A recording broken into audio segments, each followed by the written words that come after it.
Mr. Deputy Chairman, I thank you for having given me this opportunity to express my views on the subject under discussion, the working of the Ministry of Energy.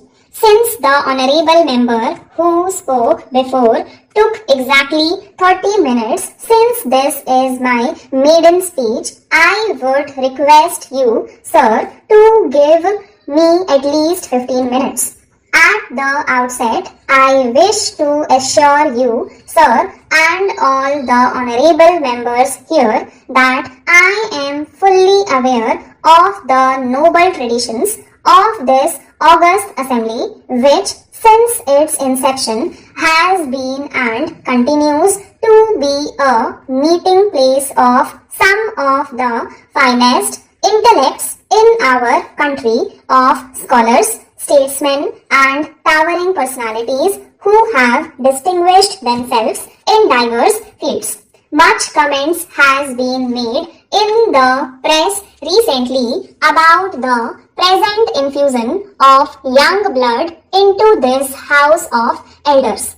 I hasten to reassure you, sir, and all the senior members here that they need harbor no apprehension on this score.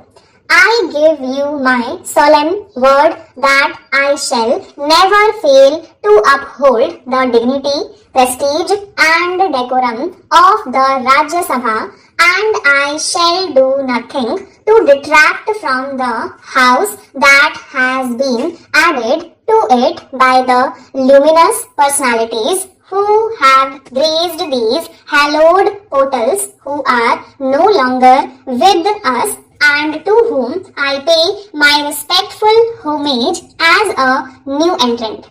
I deem it a great honor to stand here and speak on the floor of the very same Rajya Sabha where 36 years ago in 1962 our great departed leader rose to make his forceful maiden speech which electrified the entire nation.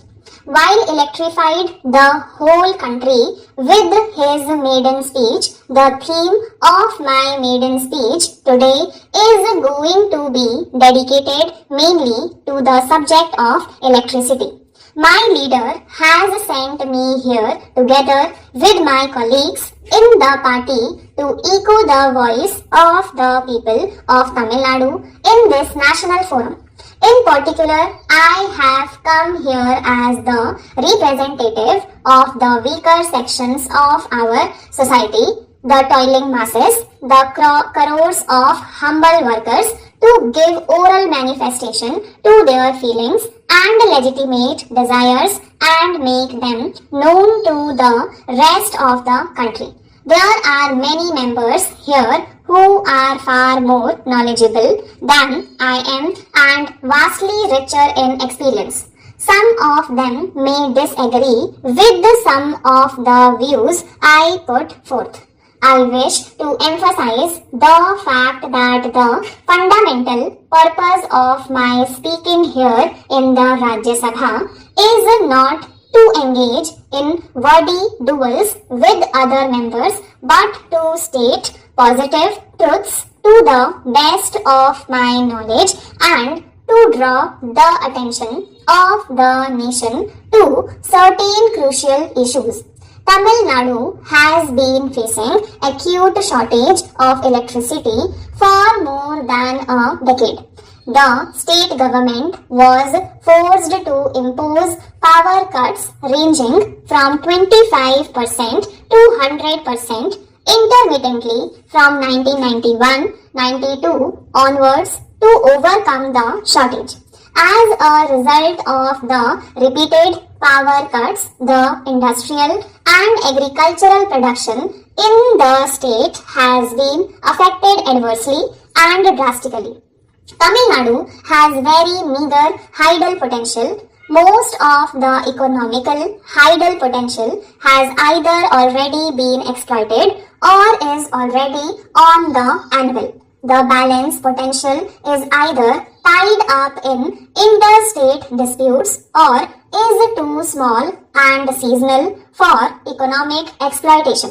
The only fossil fuel that is available in the state is lignite, and efforts have already been undertaken to utilize this potential in an optimum manner.